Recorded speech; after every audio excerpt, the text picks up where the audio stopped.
زمانہ قدیم کی بات ہے، ایک دور تھا جب ریاست زرستان اپنے عدل و انصاف کے لیے مشہور تھی۔ مگر وقت کے ساتھ ساتھ یہ ریاست ایک ظالم بادشاہ شہزاد کے زیر حکومت آ گئی، جو طاقت، سونے اور شان و شوکت کا دیوانہ تھا۔ بادشاہ کے ساتھ جاگیردار زمرود جیسے لالچی لوگ تھے، جنہوں نے عوام کا جینا دوبھر کر دیا تھا۔ گاؤں کے ایک کونے میں ایک کسان نعیم اپنی بیوی زرینہ کے ساتھ غربت میں زندگی بسر کر رہا تھا۔ ان کے پاس زمین بہت کم تھی، مگر ان کا دل بہت بڑا تھا۔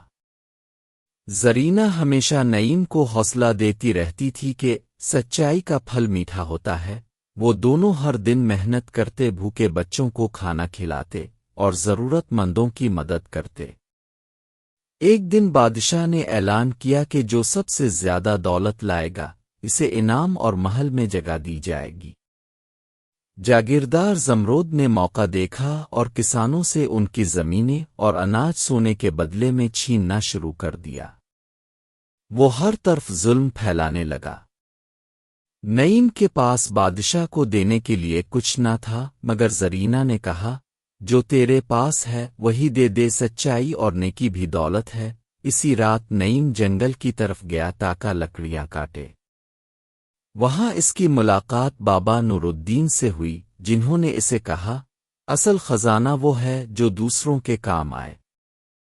بابا نور الدین نے نعیم کو ایک سونے کی تھیلی دی اور فرمایا کہ اس کا صحیح استعمال تمہارے امتحان کا حصہ ہوگا۔ نعیم نے اس تھیلی سے بیمار بچوں کا علاج کرایا، یتیموں کو کھانا دیا، بیواؤں کے لیے کپڑے خریدے اور گاؤں میں ایک چھوٹا سا کنواں کھدوایا۔ ادھر زمرود اس سونے کو زمینیں، خادمہ اور محل کے سامان خریدنے میں لگاتا رہا۔ بادشاہ کو لگا کہ زمرود ہی سب سے امیر ہے۔ آخرکار اعلان کا دن آیا۔ سب لوگ اپنی دولت کے ساتھ محل پہنچے۔ زمرود نے سونے کے انبار لگا دیے۔ نعیم خاموشی سے کھڑا تھا۔ بادشاہ نے پوچھا، تیرا سونا کہاں ہے؟ نعیم نے کہا، میں نے وہ سونا گاؤں کے ضرورت مندوں پر خرچ کر دیا، مگر اگر اجازت ہو تو ان لوگوں کو بلا سکتا ہوں جن کی زندگی بدلی۔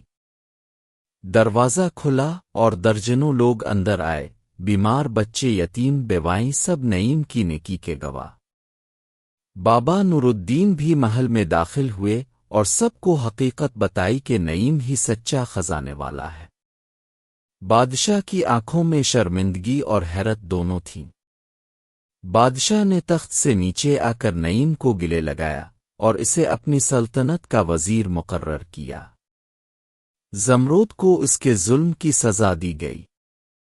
زرینہ سے پوچھا گیا کہ وہ محل میں رہے، مگر اس نے کہا، محل وہاں ہوتا ہے جہاں دلوں میں سکون ہو۔